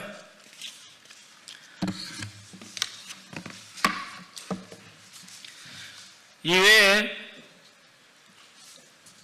국가정보원 직원이 방첩사를 방문한 것을 제외하고 방첩사령부와 국가정보원은 비교적 가까운 거리에 위치했기 때문에 그 중간 지점에서 오찬 그리고 만찬을 비롯한 다양한 형태의 면담과 입장 조율이 있었습니다. 이런 것까지 합치면 방첩사와 국가정보원이 지난 1년 동안 수십 차례 만났을 것이다 라고 하는 추정이 가능합니다. 그렇기 때문에 방첩사와 특히 황원진이 제2차장이 돼서 안보정보수사국의 요원들을 여인영이 방첩사령관에서 합동수사본부장이 되면 120명 이상의 직원을 파견하기로 되어 있는 황원진 2차장이 방첩사령부와 긴밀하게 협력을 했다고 볼 수밖에 없습니다. 이처럼 국가정보원과 방첩사령부의 주요 지휘자들이 만났다면 그 결과는 100% 무조건 모든 만남은 국가정보원장에게 직보되는 것입니다. 사전 허가를 얻고 방첩사 직원을 만나고 방첩사 직원을 만난 뒤에 국정원 직원들은 다시 그 결과를 국가정보원장에게 보고하도록 되어 있습니다. 그런데 비상계엄에서는 어떤 일이 벌어집니까? 비상계엄에서는 평소 국가정보 최고기관이었던 지휘에서 완전히 달라집니다. 오히려 방첩사의 여인영이 주관하는 합동수사본부 밑으로 국가정보원이 들어가게 되는 것입니다. 그런 전체 상황 속에서 비상계엄하에 방첩사와 국가정보원이 어떻게 협조하기로 했다, 어떤 협력을 하자라고 논의가 없었다면 그것은 새빨간 거짓말입니다. 왜냐하면 2023년 12월 윤석열 그리고 당시 합참의장 김명수, 당시 국방장관 신원식, 당시 경호처장 여인영, 당시 안보실장 조태용, 그리고 여인영 방첩사령관 6명이 만나서 최초로 비상계엄에 관한 대화가 있었고 24년 3월 27일에는 다시 김영현 국방장관, 김영현 경호처장, 그리고 신원식 국방장관, 여인영 방첩사령관, 그리고 조태용이 국정원장이 윤석열과 함께 비상계엄에 첫 신호탄을 울리는 정식 회합을 가졌습니다. 그런 상황에서 방첩사와 국가정보원은 지난 4월부터 긴밀하게 협력을 할 수밖에 없었다. 그렇기 때문에 국가정보원은 바로 자체조사 특별감찰에 착수해서 국가정보원이 방첩사를 직접 방문하거나 방첩사 외부에서 방첩사 직원을 만난 모든 횟수, 사례를 전수조사하고 그 자리에서 오고 간 모든 대화, 그 결과 보고서를 반드시 정리해서 종합 보고를 해야 할 것입니다. 필요하다면 국민들께 직접 보고하고 수사 의뢰를 해야 될 것입니다. 특검 수사 대상입니다. 이것을 하지 않는다면 현 국가정보원장은 직전 국가정보원장 조태용을 비호하는 것이다 라고 말할 수밖에 없을 것입니다. 다시 한번 촉구합니다. 국가정보원과 방첩사에 촉구합니다. 12.3 비상계엄 이전 국가정보원과 방첩사가 어떤 협조를 했는지, 비상계엄을 사전에 공모하지 않았는지 철저한 자체조사를 통해 진상을 밝혀주시기 바랍니다. 저는 이들 기관과 관련된 자료 제출을 요구할 것이며 필요시 관련자들을 고발 조치하겠습니다. 존경하는 국민 여러분, 내란은 아직 끝나지 않았습니다. 권력기관 곳곳에 내란에 동조하는 잔당이 남아서 또 다른 기회를 노리고 있을지도 모릅니다. 이미 증거의 인멸은 기본적으로 자행하고 있습니다. 저와 우리 더불어민주당 내란 동조 세력을 끝까지 추적하여 더 이상 이 땅에 12.3과 같은 불행한 일이 발생하지 않도록 최선을 다하겠습니다. 감사합니다.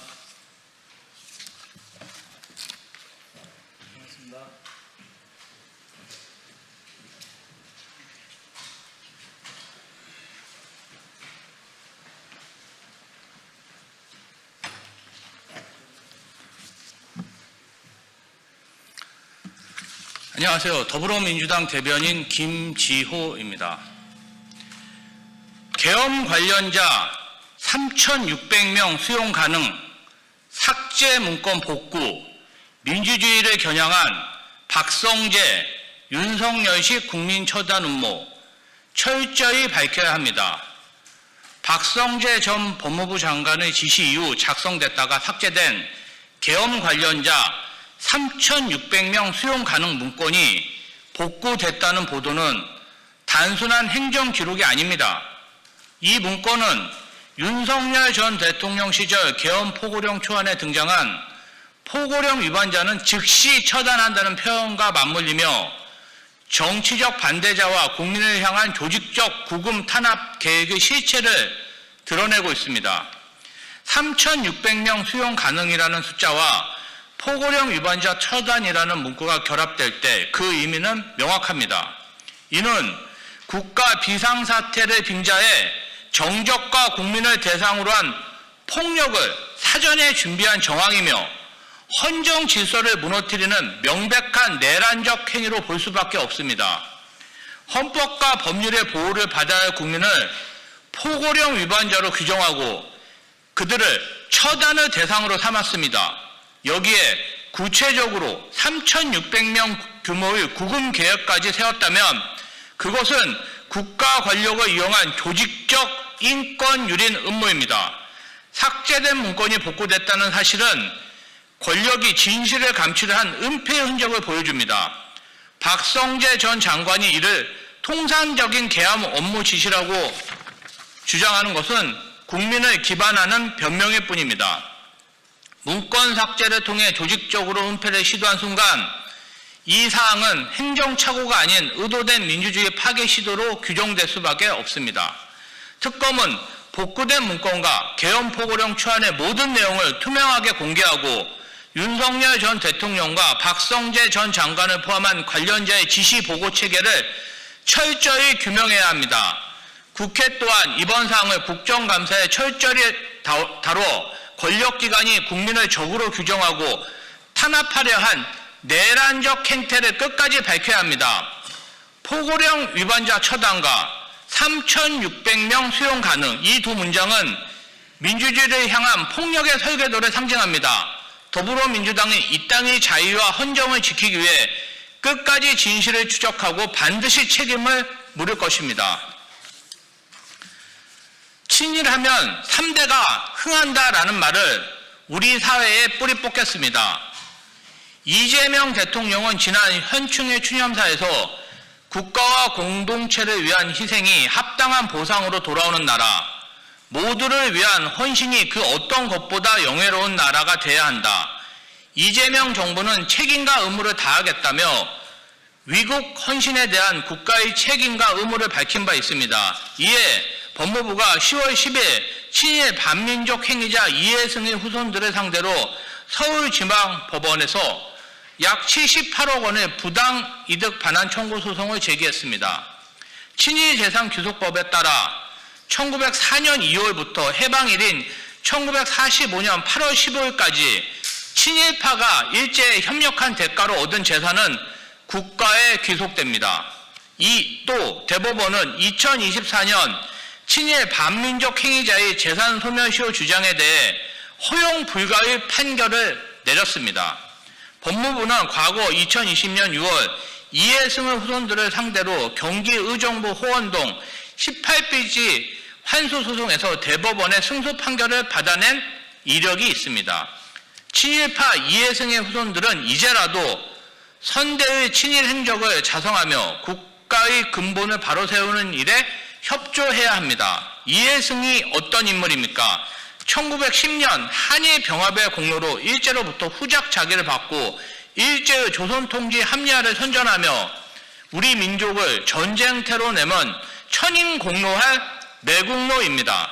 늦었지만 이제라도 친일 반민족 행위자의 부정한 재산을 국가에 귀속시키는 것이 우리 사회의 정의 바로 세우는 일입니다. 더불어민주당은 정부가 친일 반민족 행위자의 부정하게 축적한 재산을 국가에 조속히 귀속시켜 우리 사회의 정의를 바로 세울 수 있도록 국회 차원에서 법 제도적 지원에 최선을 다할 것입니다. 더불어민주당 대변인 김지호였습니다. 감사합니다.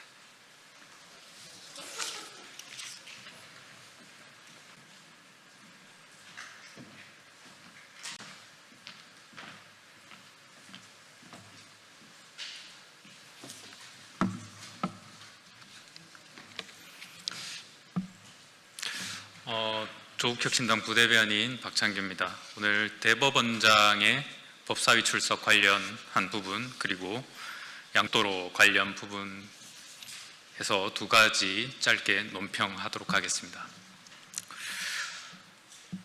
대법원장 탄핵이 현실화되지 않기를 바랍니다. 국감 첫날 조희대 대법원장은 끝내 증인 출석을 거부했습니다. 법사위원장 요청으로 오전에 자리를 지키기는 했지만 증인 출석은 거부하고 관례대로 이석했습니다. 조 대법원장은 국감은 재판 관여 목적으로 행사돼서는 안 된다며 국회 부름에 불쾌감을 드러냈습니다. 법원의 신뢰가 뿌리부터 흔들리는 위기를 자초한 장본인이 국회에 감사를 회피한 것은 매우 유감스럽습니다. 조 대법원장은 윤석열 구속석방 그리고 이재명 대통령 공직선거법 파기환송심 절차 개입 등 내란을 둘러싼 사법부 정치 개입 의혹의 중심에 있었습니다. 2017년을 흔들었던 사법농단의 핵심은 바로 대법원이 재판을 정치적으로 이용했다는 것입니다. 조 대법원장에 대한 의혹은 바로 사법농단의 연장선에 있습니다. 반드시 국감기간 내에 본인이 국회에서 직접 해명해야 합니다. 대법원장에 대한 탄핵소추가 현실화되지 않기를 바랍니다. 양평고속도로 노선 변경, 인수위 지시 경위를 밝혀야 합니다. 양평고속도로 노선 변경 조사 중 양평군 공무원이 특검 조사 중 유명을 달리하는 안타까운 사태가 일어났습니다. 삼가 고인의 명복을 빕니다. 국민의힘은 이 불행한 죽음을 특검 조사를 무력화시키기 위한 정쟁으로 돌리려 안간힘을 쓰고 있습니다. 그러나 고속도로 노선 변경은 윤석열 인수위에서 내려온 지시가 어떻게 국토부를 거쳐 양평군까지 하달되었는지가 핵심입니다. 인수위의 지시 경위는 명명백백히 밝혀져야 합니다. 이 불행을 만든 가해자가 누구인지는 너무도 분명합니다. 바로 불법을 지시한 윤석열과 이를 옹호하는 국민의힘입니다. 무려 대통령이라는 지위를 이용해 국책사업에 개입하고 본인 가족과 부동산 투기에 활용한 전례 없는 사건입니다. 국민의힘은 윤석열 정권과 일가의 비리를 덮기 위해 이 죽음을 더 이상 정치적으로 활용하지 않기를 바랍니다. 다시 한번 고인의 명복을 빕니다. 2025년 10월 13일 조국혁신당 부대변인 박창규.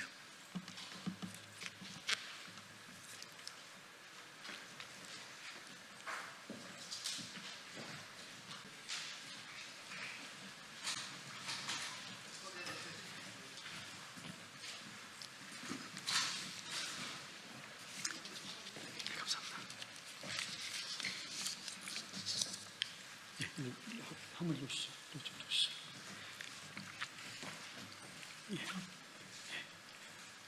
예, 인사드리겠습니다. 저는 국회 한노위 소속 더불어민주당 강덕구 의원입니다.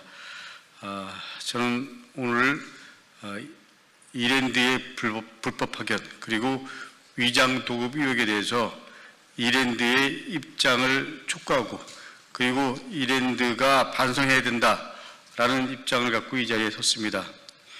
오늘 이 자리는 이랜드를 믿고 이직했지만 결국 일자리를 잃게 된 노동자들이 함께하고 있습니다. 먼저 그분들을 소개하고 제가 기자회견문을 읽도록 하겠습니다. 우리 김상일 직원 대표십니다. 그리고 김도균 함께 하신 직원이십니다. 그리고 류지창 직원이십니다. 그리고 이분들과 함께 이랜드의 불법 파견과 위장 도급 관련해서 싸우고 있고 함께 해주고 계신 송의 변호사님이십니다.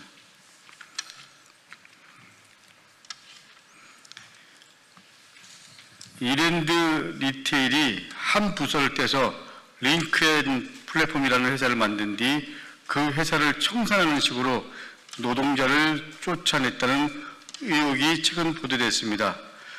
손쉬운 해고를 위한 전형적인 꼼수입니다. 이랜드 측은 여전히 허위 주장이라고 말하고 있습니다.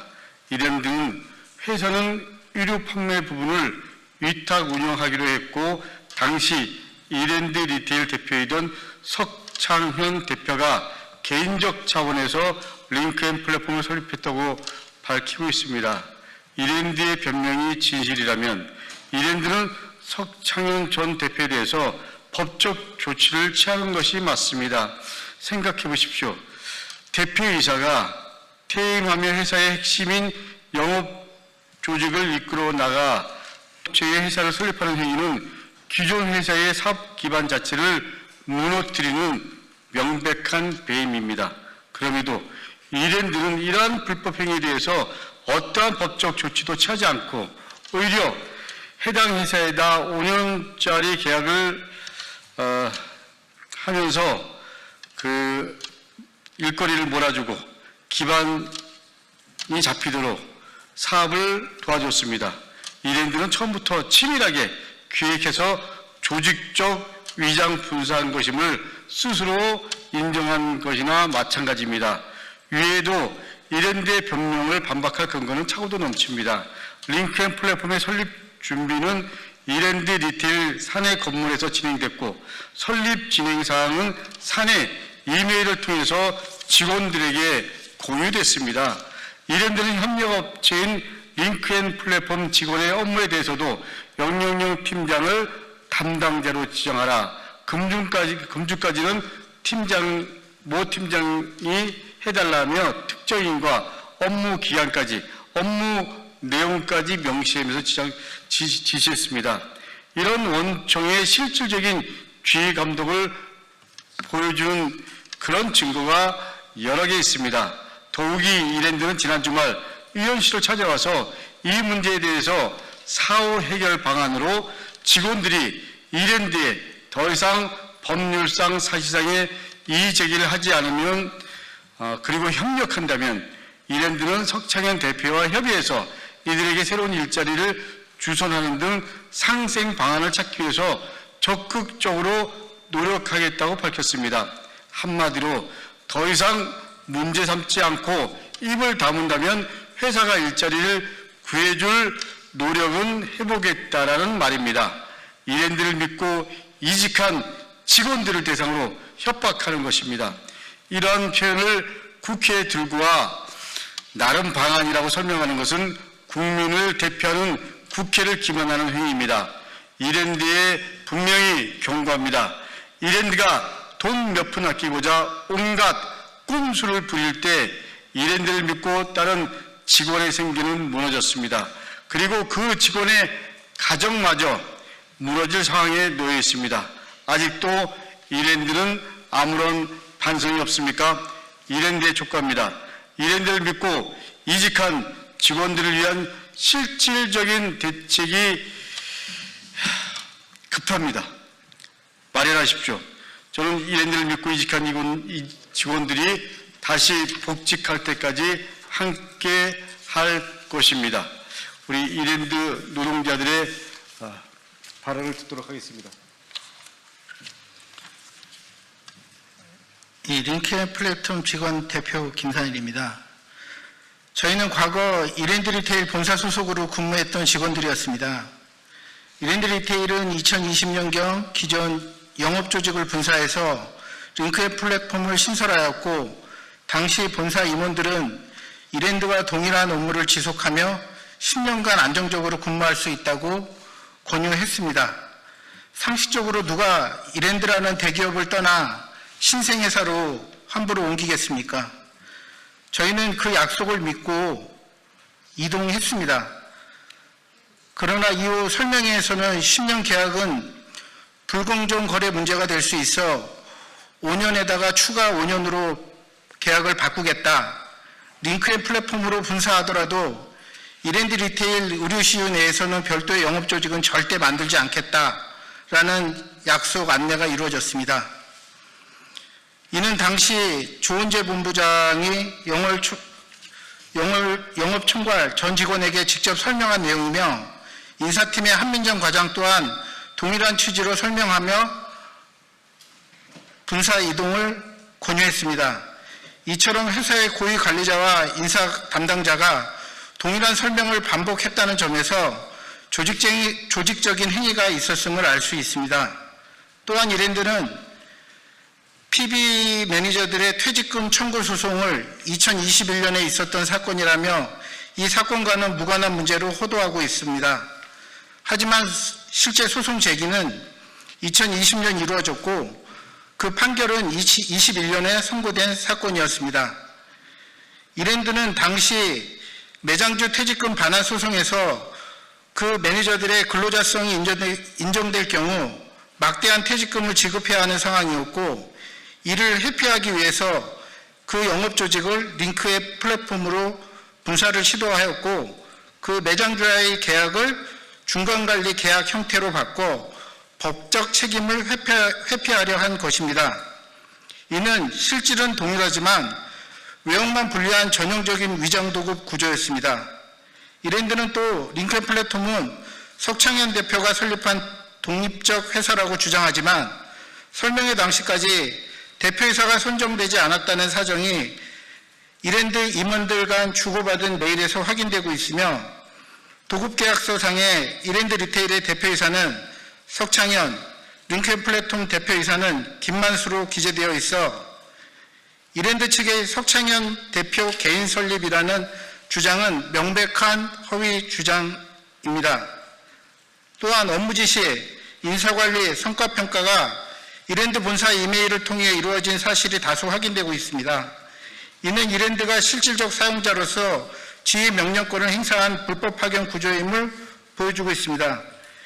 이랜드는 링크앤플랫폼이 별도의 사업을 했다라고 주장하고 있지만 저희는 이랜드와는 도급계약만 수행했을 뿐 그 외에는 다른 사업을 한 사실이 없습니다.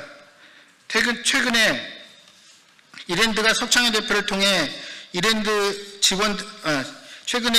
석창현 대표를 통해 직원들을 회유하였고 약 20명의 직원들 중에 12명이 퇴직 위로금을 받고 떠났습니다. 이는 단순한 선택이 아니라 소송에 나설 경우에 3년에서 5년 이상 걸릴 것으로 예상되는 긴 민사소송 동안에 생계 공백이 불가피하기 때문이었습니다. 저희는 이랜드를 공격하기 위해 이 자리에 선 것이 아닙니다. 거짓과 침묵 속에서 잊혀진 노동자들의 권리를 지키기 위해 용기를 냈습니다. 노동부와 국회는 위장도급의 실태를 철저히 조사해 이 같은 불법이 다시는 반복되지 않도록 해주시길 간곡히 호소드립니다. 링크앤플랫폼 직원 1동.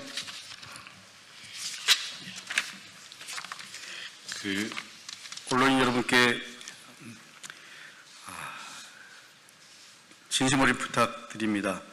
이랜드를 믿고 회사를 옮겼다고 생각한 거죠.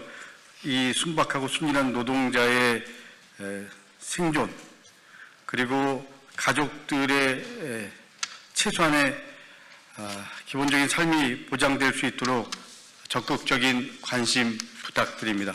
감사합니다.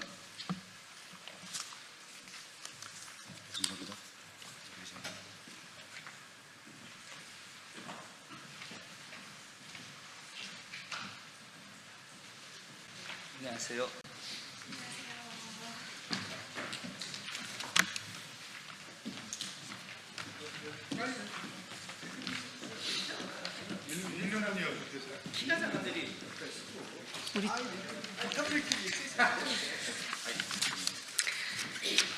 네, 반갑습니다. 저희는 국회 교육위원회 소속 민주당과 조국혁신당의 위원 일동입니다.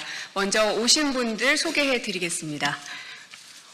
네, 백승아 의원님 오셨습니다. 김영우 위원장님 오셨습니다. 박성준 의원님 오셨습니다. 강경숙 의원님 오셨습니다. 네, 그리고 문정복 의원님 오셨습니다. 김문수 의원님 오셨습니다. 정우로 의원님 오셨습니다. 김준혁 의원님 오셨습니다. 네, 지금 오늘부터 국회에서는 여러 상임위에서 국감이 시작이 됐습니다. 저희 교육위원회는 내일부터 공식적인 국감이 본격적으로 돌입이 되는데요. 그에 앞서서 이미 여야가 함께 합의 처리해서 증인을 채택한 바 있었는데 그들 중에서 중요한 증인들이 아예 잠적하거나 도주하거나 아니면 아예 지금 연락 자체가 닿지 않아서 저희가 보낸 자료조차 받지 않고 있는 그런 상황에 와 있습니다. 이배용, 설민신, 주명건, 이 네 사람에 대한 입장을 여러분들께 먼저 말씀드리도록 하겠습니다. 저희가 준비한 입장문 먼저 낭독하겠습니다.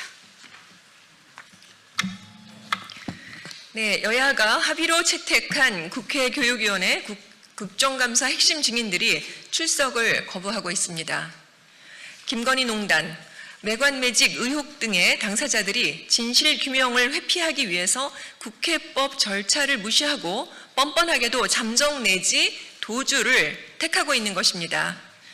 김건희 여사 논문 부실 검증 의혹 규명의 핵심 인물인 김지용 국민학원 이사장은 건강상 이유로 지난 10일 불출석 사유서를 제출했습니다.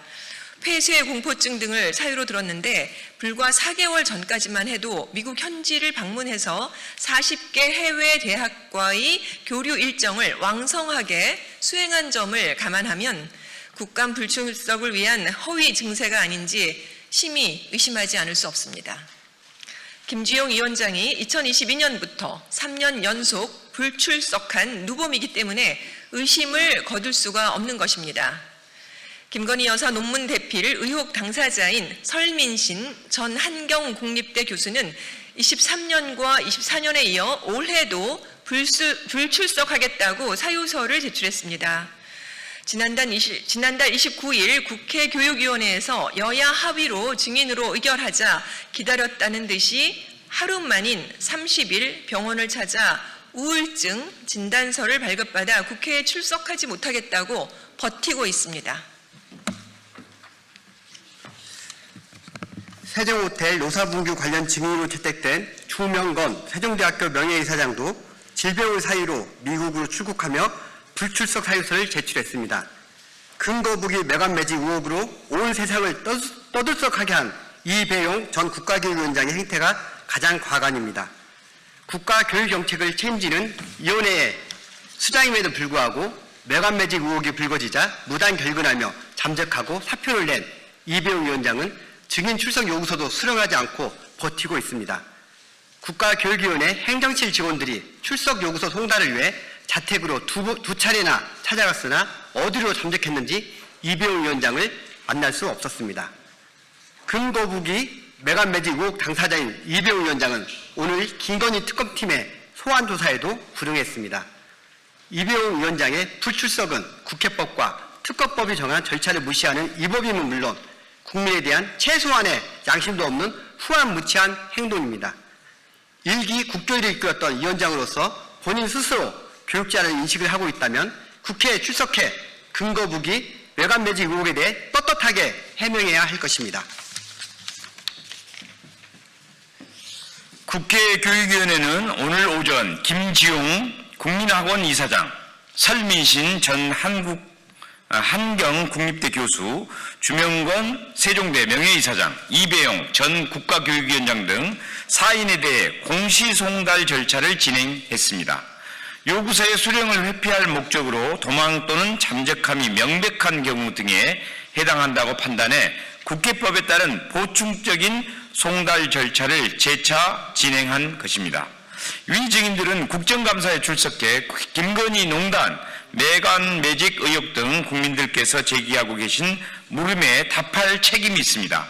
우리 교육위원회 민주당 조국혁신당 의원들은 잠적과 도주로 증인 출석을 거부하려는 이들의 출석을 위해 마지막까지 노력할 것입니다. 끝까지 출석을 거부한다면 모든 수단을 동원해 책임을 물을 것입니다. 2025년 10월 13일 국회교육위원회 더불어민주당 조국혁신당 의원 일동.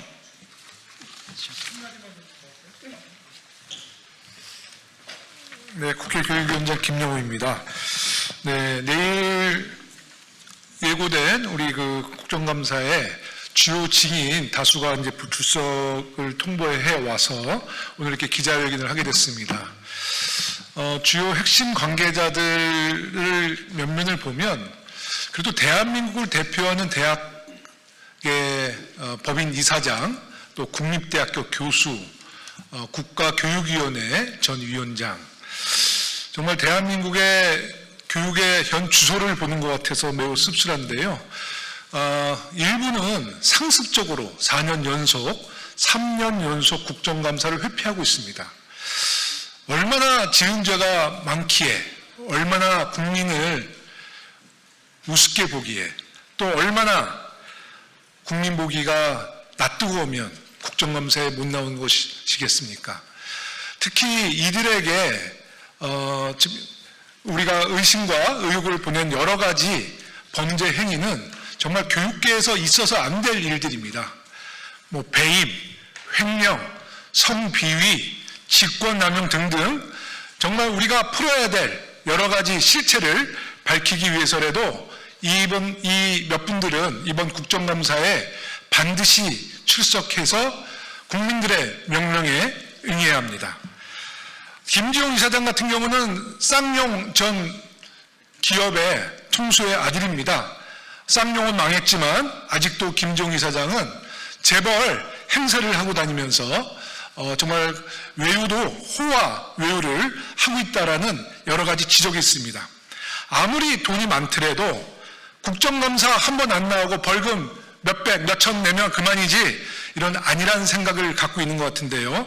국회가 결코 가볍게 볼 상대가 아니라는 점을 분명히 말씀드리고 우리가 국회의 권위를 살려서 우리 김지용 이사장뿐만 아니라 이배용 전 위원장 또 설민신 교수 등 이번에 고의로 국정감사를 회피하는 분들에게는 국회가 어떤 기관인지 똑똑히 보여드리겠습니다. 국민 앞에 책임을 다하지 않은 행태 더 이상 좌지하지 않겠습니다. 지금이라도 모든 꼼수를 멈추고 국민의 부름에 당장 응하십시오. 국회는 국민의 의지를 대변하는 자리이고 그 권위와 절차를 무시하는 행위는 절대로 용납하지 않겠다. 우리 국회 교육위원회의 모든 위원님들의 의지이자 또 우리의 각오라는 말씀 드리면서 말씀을 마치겠습니다.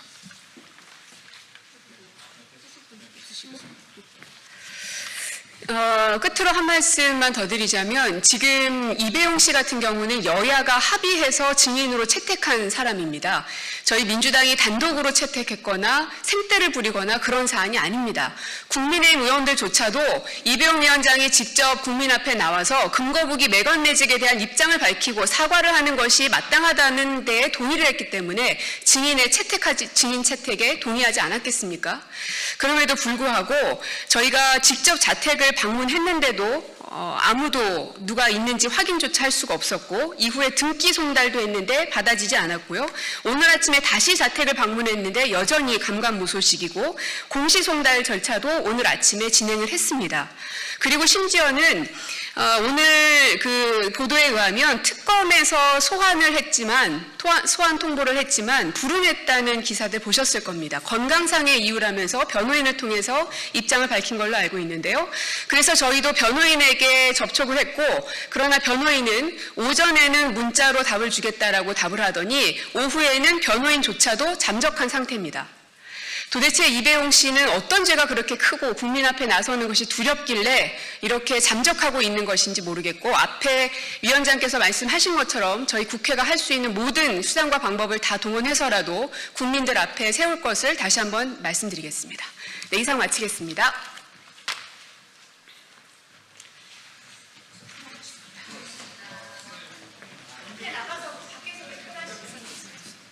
서원님 역사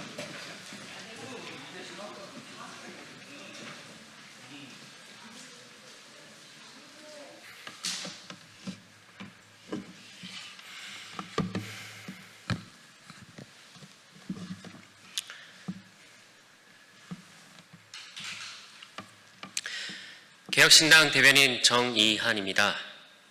수사 지휘는 대통령이 직접 나설 일이 아닙니다.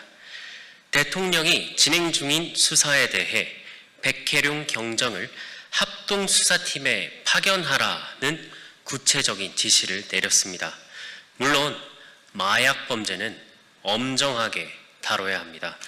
좌우를 떠나 대한민국 사회를 병들게 하는 범죄이기 때문입니다. 문제는 수사 내용이 아니라 방식입니다. 핵심 당사자인 백혜룡 경정을 합동수사팀에 파견하라는 이 지시가 꼭 대통령 입에서 직접 나와야 했을까요? 법무부 장관이 있고 검찰 수뇌부가 있습니다. 수사팀 구성은 오직 그들의 전문적 판단으로 이루어져야 합니다. 더 큰 문제는 의혹의 당사자를 수사팀에 넣으라는 지시입니다. 사건의 이해관계자가 수사팀 구성원이 되는 건 수사의 공정성과 독립성을 근본부터 흔드는 발상입니다. 이런 초보적인 문제를 대통령 참모진은 왜 걸러내지 못했을까요? 아니면 알면서도 막지 못했던 걸까요? 절차는 권력자의 자의적 판단을 막기 위해 존재합니다. 아무리 정당한 목적이라도 절차를 무시하면 그것은 자의적 권력 행사가 됩니다. 개혁신당은 절차적 정당성이 지켜지는 권력이 함부로 작동하지 않는 대한민국을 위해 싸우겠습니다.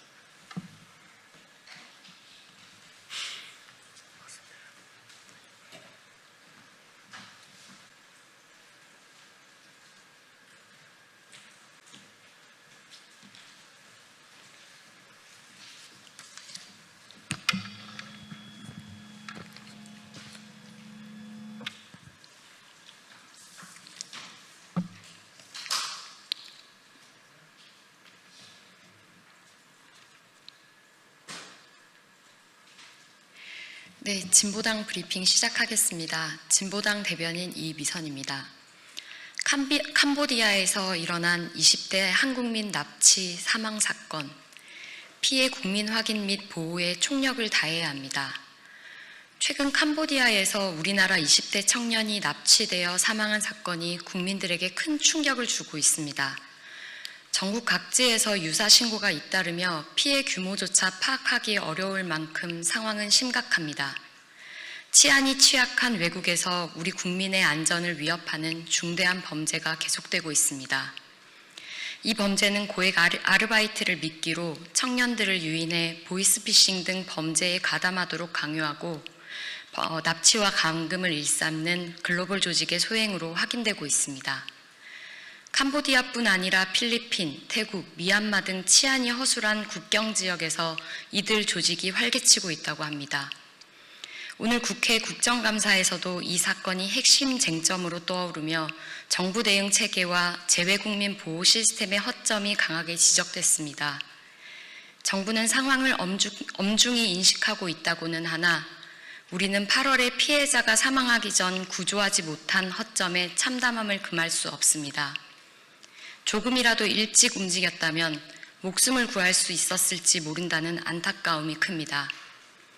비극이 다시 발생하지 않도록 재외국민 보호 체계를 전면 재검토하고 강화해야 합니다. 피해자 안전을 위한 신속하고 철저한 구조활동과 실효성 있는 예방대책 수립에 정부와 정치권이 총력을 다해야 합니다. 정쟁을 떠나 위험에 처한 국민보호가 최우선임을 분명히 해야 합니다.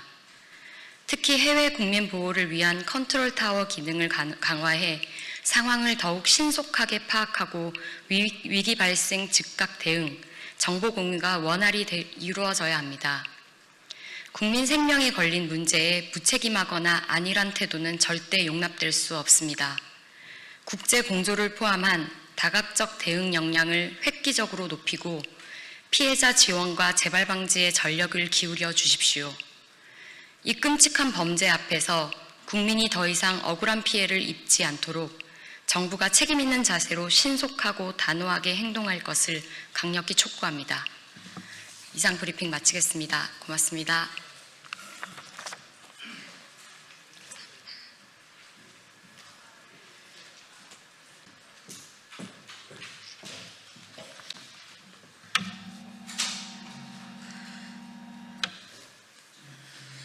네, 안녕하십니까. 더불어민주당 대변인 박지혜입니다. 10월 13일 브리핑 진행하겠습니다. 조희대 대법원장을 감싸려는 짜맞춘 해명, 손바닥으로 하늘을 가릴 수는 없습니다. 조희대 대법원장이 다행히도 국회 법제사법위원회 국정감사장에 출석했습니다. 그러나 대법원은 조 대법원장 감싸기에 급급했고 조 대법원장은 끝내 증언대에 서지 않았습니다. 조희대 대법원장은 내란주범 석방, 파기환송 등 국민적 의혹에 대한 답변을 법원 행정처장에게 떠넘기는 무책임한 태도까지 보였습니다. 1, 2심의 절차 지연과 엇갈린 판단으로 혼란과 불신이 커져 신속히 절차를 진행했다는 대법원의 해명 뒤에 숨어서 모든 책임을 회피하려는 것입니까? 그렇게 단순한 이유였다면 왜 지금까지 단 한 차례도 국민 앞에 나서서 설명하지 않았습니까? 결국 이 모든 해명은 조희대 대법원장을 보호하기 위해 사후적으로 꾸며낸 면피용 해명 아닙니까? 국회와 국민이 수차례 진상을 물었음에도 수개월간 침묵하다가 국정감사 직전에 서면으로 내놓은 해명은 짜맞춘 답변으로밖에 보이지 않습니다. 이 사건은 단순한 재판 절차의 문제가 아닙니다. 유례 없이 빠른 속도로 전원합의체 심리가 진행되었고 불과 접수 9일 만에 파기환송이 이뤄진 전례 없는 판결이었습니다. 그 결과 사법부는 스스로 신뢰와 독립성을 훼손하며 정치적 사법 개입의 오명을 좌초했습니다. 그럼에도 조희대 대법원장은 재판의 독립, 삼권 분립을 핑계로 국정감사 증언을 거부하며 국민의 알 권리와 국회의 정당한 감시권을 무시했습니다. 국민은 사법부의 말이 아니라 사법부의 행동으로 판단합니다. 조희대 대법원장은 법관으로서의 양심이 있다면 더 이상 회피하지 말고 국민 앞에 진실을 밝히십시오. 사법부 수장의 침묵이 길어지면 길어질수록 국민적 신뢰는 점점 사라질 것입니다. 사법부의 신뢰는 사법부 스스로 찾아야 합니다. 지금이라도 국민적 신뢰 회복을 위해 법과 양심에 따라 행동하십시오. 더불어민주당은 사법부의 정치 개입과 국민 기만 행위를 끝까지 추적하고 법위의 사법부 책임 없는 대법원장 시대를 반드시 끝낼 것입니다. 감사합니다.